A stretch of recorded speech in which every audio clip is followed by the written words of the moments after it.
Again welcome back to our জার্স family. তো মহাসপ্তমীর সন্ধেটা ছিল একদম ভরপুর। অনেকগুলো ঠাকুর দেখেছি। চলুন শুরু করা যাক। প্রথমেই যেখানে চলে গেছিলাম সেটা হচ্ছে কেন্দুয়া শান্তি সংঘ, যেখানে থিম ছিল নিগুড়।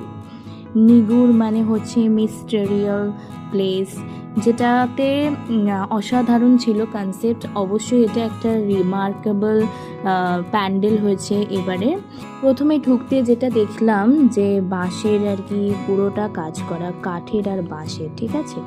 তো পুরো আলোটা যেভাবে ঢুকছে যেন আলো আঁধারির একটা পরিবেশ সৃষ্টি করেছে। যেখানে আলোটা ঢুকছে ওখানে আলোর প্রবেশ অনেক কম, অন্ধকারের মধ্যে একটা আলো আঁধারি পরিবেশ তৈরি হয়েছে। আর যেরকমভাবে চাঁদের আলো যখন কোনো জায়গায় ঢুকলে যেরকম একটা নীলিমা আলো তৈরি হয়, একটা জ্যোৎস্নাতে যেরকম হালকা আলো যদি আমরা বাঁশের ঝাড় থেকে ঢুকলে যেরকম হয়, ঠিক আছে, সেই রকম একটা পরিবেশ তৈরি করেছে। তার মধ্যে হচ্ছে তোমার এই যে আলোর দ্বীপের আলোগুলো, যেগুলো আর কি লম্ফোর মতো, যেগুলো খুব সুন্দর লাগছিলো। সাজেস্ট করব অবশ্যই এটা রাত্রিবেলা দেখতে, এটা একদমই দিনের বেলা দেখার প্যান্ডেল নয়। আর আমি জানি না দিনের বেলা কীভাবে কীরকম লাগতে পারে। তো এখানে মা দুর্গা ছিলেন। একটা অপরূপ দৃশ্য যেটা লক্ষ্য করলাম সেটা হচ্ছে যে লাইটিংয়ের মধ্যে আস্তে আস্তে যখন যাচ্ছি তখন দেখুন এখানে একটা প্লেস আছে যেখানে আপনি দেখতে পাবেন যে দেখুন ঠিক মা দুর্গার আর কি ঢোকার পথের এই প্লেসটা, ঠিক আছে। পুরো আলো আঁধারি সব কিছু নিয়ে একটা ব্যাকগ্রাউন্ডে মিউজিক, তার সাথে ছিল অ্যাপ্রোপ্রিয়েট একদম, যেখানে একটা মিস্টেরিয়াস একটা ভাইব ক্রিয়েট হচ্ছে, যেটা ওখানে দাঁড়িয়েই আর কি বুঝতে পারবে এত সুন্দর। এবার যে জায়গাটা যাচ্ছি সেই জায়গাটা হচ্ছে দেখুন এখানে একটা ব্লু কালারের একটা চাঁদ, অ্যাকচুয়ালি চাঁদে পাড়ি দিচ্ছে এরকম আর কি। চাঁদে যেরকম গ্র্যাভিটি থাকে না, সেই জায়গায় যে ভাসমান আমরা সবাই ভেসে থাকি, সে এখানেও কিন্তু মা ভেসেই আছে, ঠিক আছে। যেখানে আর কি দেখুন, আপনি ভালো করে দেখুন, যেটা আমি তুলে ধরার চেষ্টা করেছি এবং স্টিল ফটোও নিয়েছি। ফ্লোটিং দুর্গা ছিল এবারের কনসেপ্ট। নাগতলা উদয়ন সংঘের কনসেপ্ট ভীষণ ভালো ছিল, যেখানে আর কি গোত্র দিয়ে আমাদের সব গোত্র বাইরে লেখা ছিল, মানে মানুষের কত রকম গোত্র, যত রকম গোত্র হয়। এবার ভেতরে ছিল হচ্ছে কষাকষি দিয়ে জলের কনসেপ্ট, যেটা পড়ছে মায়ের কাছে, তার মা ঠিক তার উপরে বসে আছে। খুব সুন্দর, ইউনিক ছিল, একটা সায়েন্টিফিক ছিল। এরপরে আমরা হরিদেবপুর যাওয়ার পথে এই প্যান্ডেলটায় ঢুকি। প্যান্ডেলটা দেখে আমার খুব ভালো লেগেছিল, মানে অনেকক্ষণ অন্ধকার ছেড়ে যদি একটু লাইটিং ব্যাপারটা ছিল, পুরোটাই লাইটিংয়ে। এখানে হচ্ছে রবীন্দ্রনাথ, বঙ্কিমচন্দ্র চট্টোপাধ্যায়, স্বামী বিবেকানন্দ, বিদ্যাসাগর, ঈশ্বরচন্দ্র বিদ্যাসাগর, শরৎচন্দ্র চট্টোপাধ্যায়, এনাদের সবার আর কি মানে বাংলার যাদের অবদান তাদেরকে তুলে ধরা হয়েছে। তারপর চলে যায় 41 পল্লী হরিদেবপুর ক্লাব, যেখানে কনসেপ্টটা ছিল খুবই ইউনিক। এখানে সায়েন্স, আর্টিফিশিয়াল ইন্টেলিজেন্স, সব কিছু যে আমরা বশ হয়ে গেছি সেইটা পুরোটা দেখানো হয়েছে। ফার্স্ট আমাদের ছোটোবেলায় আমরা দেখেছি পুতুল নাচ, রাইট? আমরা পুতুল নাচ দেখতাম, গ্রামেতে হতো, ইভেন এখানেও আমরা রাসমালাটা দেখি, রাইট? সেই পুতুল নাচটা যে আমরাই যে সায়েন্সের পুতুল হয়ে গেছি, আর্টিফিশিয়াল ইন্টেলিজেন্স, এখানে যদি পুরোপুরি যদি আমি বলতে চাই ওরকমভাবে যে রোবট হচ্ছে আর্টিফিশিয়াল ইন্টেলিজেন্সই একটা অবদান। তাদের আমরা মানে তাদের ইশারে আমরা নাচছি পুরোপুরি। এখানে পুরোপুরি আমরা যে ব্রেন ওয়াশড হয়ে গেছি, একদম নিজের চিন্তাধারা ভুলে গেছি, চিন্তা করার ক্ষমতাই হারিয়ে যাচ্ছে, ঠিক আছে। আস্তে আস্তে সময় চলে যাচ্ছে, ইভেন সময়ের সাথে সাথে আমরা যেন একটা হিপনোসিস হয়ে যাচ্ছি। যেখানে দেখুন যে মা দুর্গার সামনে যে মানে ওখানে অনেকগুলো মানে মানুষের এই দেখুন এখানে রোবটে আমরা কন্ট্রোলড হয়ে গেছি, নারী পুরুষ সবাই। তো এখানে খুব সুন্দর কনসেপ্টটা বোঝানো হয়েছে, ওখানে না গেলে বোঝাতে পারবো না। কতটা ভিডিওতে বুঝতে পারছেন আমি জানি না, পুরো ভিডিওটা ক্যাপচার করার চেষ্টা করেছি। আর একটা বড় আকর্ষণ আছে, শেষে অবশ্যই ওয়েট করবেন সেটার জন্য। দেখুন মা দুর্গা, ইভেন ঠিক বেরোনোর পথের এই জায়গাটা, যেখানে দেখুন একটা গ্রাফিক্স প্রজেক্টর রাখা ছিল। দেখুন আমাদের খুঁজতে পাচ্ছেন কিনা আপনারা একটু জানাবেন। যেখানে সবাই সবাইদের মানে মুখটা ক্যাপচার করে হচ্ছে সেখানে একটা পুতুল বানিয়ে দিচ্ছে অ্যাকচুয়ালি, যেটা মানুষ এখন হয়ে গেছে। এরপরে অজয় সঙ্গ ক্লাবে চলে গেছিলাম, যেখানের কনসেপ্টটা একটু বেশ আলাদা রকমই ছিল। যেখানে অ্যাকচুয়ালি দেখানো হয়েছে যে আমরা ফার্স্ট আমাদের চাকা আবিষ্কার হয়, সেখান থেকে আমাদের গতি আসে, ঠিক আছে। তো ফার্স্ট আমরা হাঁটা পথে আমরা আমাদের এদিক মানে সব জায়গায় যেতাম, ভ্রমণ করতাম। আস্তে আস্তে সেখান থেকে চাকা আবিষ্কারের পর গাড়ি ঘোড়া আসে, গাড়ি চলতে থাকে, চাকা গড়াতে থাকে। দেন আমরা আস্তে আস্তে গাড়ির কনসেপ্ট আসে। তো তারপরে সেই কনসেপ্টের থেকেও তার আগে, ঠিক গাড়ির কনসেপ্টের আগে যখন চাকা সবে তৈরি হচ্ছে, আর সেই জায়গাটা দেখানো হয়েছে। মাইলের পর মাইল আমরা কিভাবে যেতাম। এখানে মা ছিল গ্রাম্য রূপে, খুব সুন্দর একটা ইউনিক সাজে।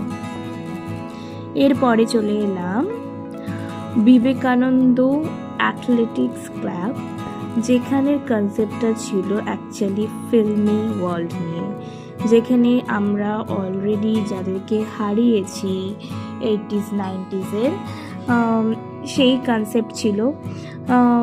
বাইরে ঠিক ছিল তাদের আর কি, যেটা ঢোকার মুখে, যেটা ব্ল্যাক অ্যান্ড হোয়াইটে দেখতে পেলেন।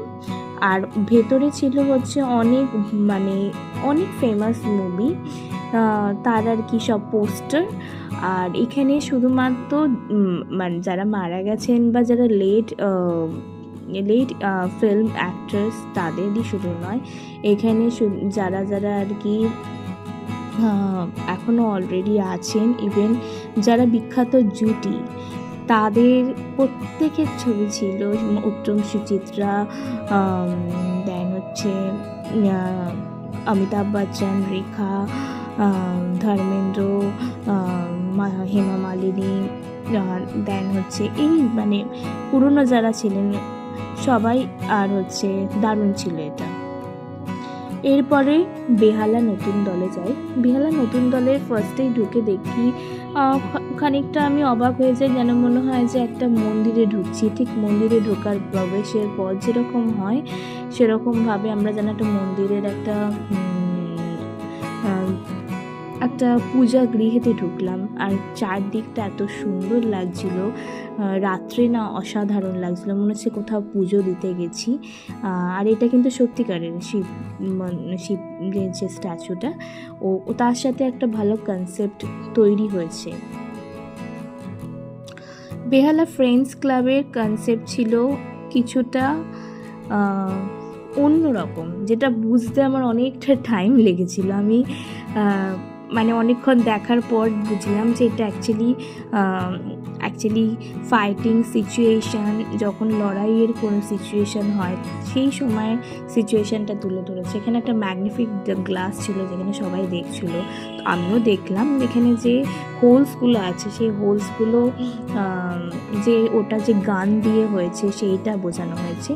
যুদ্ধের সময় কি এয়ারলাইন আমরা ইউজ করি সেটার একদম প্রথম আবিষ্কার সব কিছুর এখানে ছবি ছিল, ঠিক আছে। অলরেডি আপনারা দেখতে পাচ্ছেন বা জলপথে আমরা যে সাবমেরিন বা জাহাজ সব কিছুটা এভরিথিং এখানে ফুটিয়ে তোলা হয়েছিল, আর বেশ ভালো ছিল। তো এখানে ব্ল্যাক অ্যান্ড হোয়াইটের পুরো দৃশ্যটা ছিল, কারণ এটা একদম ফার্স্ট টাইমে আমরা যেরকমভাবে ইউজ করতাম, যেভাবে কনসেপ্ট এসেছে যুদ্ধকালীন পরিবেশের সাথে মোকাবিলা করার জন্য।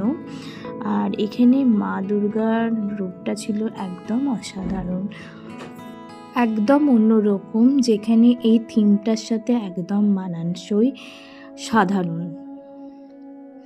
এরপরে বেহালার নতুন সঙ্গে যায়, যেখানটা দেখে মানে হঠাৎ করে মনে হলো যেন চোখে একটা আলাদা করে কালার এলো, অনেকটা ফ্ল্যাশি ছিল, খুব ভালো লাগছিলো দেখতে। হয়তো সাধারণ মধ্যে ছিল বেশ, বাট আমার খুব ভালো লেগেছে। Mudiali club is one of my favourite সবসময়, কারণ এখানে ছোটোর ওপর এত সুন্দর একটা ক্রিয়েটিভ করে মুদিয়ালি ক্লাব সবসময়। এখানে কোনো কিছু থিম বলবো না, এখানে থিম বলবো ক্রিয়েটিভ, ইনোভেটিভ অলওয়েজ। এত সুন্দর লাগছিলো, তখন প্রায় সকাল হয়ে গেছে আমরা যখন গিয়ে পৌঁছাই। আর এখানে যে মুভিং যে আর কি পুরোটা করেছে, মানে একবার গিয়ে দেখে আসুন, এটা রাত্রি হোক কি সকাল হোক সবসময় ভালো লাগবে, আপনি গেলেই আপনার ভালো লাগবে। মানে সব প্যান্ডেলের থেকে একটা ইউনিক ছিল, এই ইউনিকনেসটা আমার মনে হয় মুদিয়ালি ছাড়া এই ক্রিয়েটিভ কোথাও দেখতে পাবেন না। এরপরে শিব মন্দির।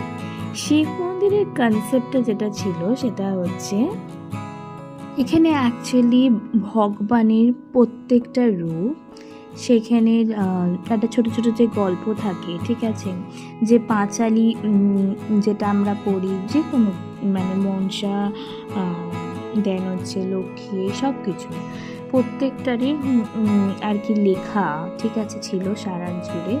লেখার হয়তো মানে পড়ার অত সময়টা হয়ে ওঠেনি, কারণ অনেকটাই সকাল হয়ে গেছিলো আর ভীষণ টায়ার্ড ছিলাম একদম। আর অবশ্যই তুলে ধরার অবশ্যই চেষ্টা করেছি, টাইমনেস তাতে একদমই ছিল না। কেমন লাগলো অবশ্যই বলবেন, একবার ঘুরে আসবেন। লাস্ট ওয়ান, কসবা বুশবুল ক্লাব, যেখানে কনসেপ্ট ছিল পুরোপুরি এখানে ফসিলস, দেন ল্যাবে যা যা প্রিজার্ভ করে রাখা হয়, সেটা কোনো কিছু ইনসেক্ট বলুন বা হচ্ছে কিছু আর কি প্রাণী, যে কোনো কিছু বডি পার্ট বা যা কিছু, এখানে পুরোটা দেখে মনে হচ্ছিল আমি একটা ল্যাবে ঢুকে গেছি বা হচ্ছে কোনো মিউজিয়ামে ঢুকে গেছি। যে মিউজিয়ামেতে পুরোপুরিটাই ছিল মনে হচ্ছে যে কোনো প্যান্ডেল নয়, আমি পুরো একটা ল্যাবের মধ্যে আছি। সেখানে সব কিছু কনসেপ্ট এভরিথিং, কোথা থেকে অ্যাকচুয়ালি ফসিলস পাওয়া যায়, যেভাবে আর কি মাটি করে আর কি বের করে, এভরিথিংটা ছিল এত সুন্দর তৈরি করেছে না, দেখে মনে হচ্ছে যে একটা পুরোপুরি একটা মনে হচ্ছে যে অনেক কিছু জানার জিনিস, যেগুলো আর কি অজানা, সেই সব কিছু জিনিসই এখানে অনেকটা সময় নিয়ে যদি দেখা যায়, খুব সুন্দরভাবে তুলে ধরেছে পুরো জিনিসটা। এটা একদম লাস্টে আমরা গেছিলাম। আর এখানে মা দুর্গা ছিল কিছুটা অন্যরকম। ফার্স্টেই দেখুন এখানে যেখানে যে মানুষের আর কি যে মানে মানুষের ঠিক ব্রেনটাকে অ্যাকচুয়ালি একটা ঘর করে দিয়েছে, যেখানে সত্যি একটা ঘর তৈরি হয়েছে, ল্যাবের যেটা ঘর, অজানাকে জানার যেটা ঘর, ঠিক আছে। তো এখানে মা দুর্গা অসাধারণ ছিল মূর্তিটা, আমি আলাদা করেও ক্যাপচার করেছি। ভিডিওটা বেশ বড় হয়েছে, ভালো হয়েছে, অনেকগুলো ঠাকুর দেখালাম আপনাদের, অবশ্যই জানাবেন। আসার পথে সেকেন্ড ব্রিজের ভিউ অ্যান্ড মহা অষ্টমী সকলকে।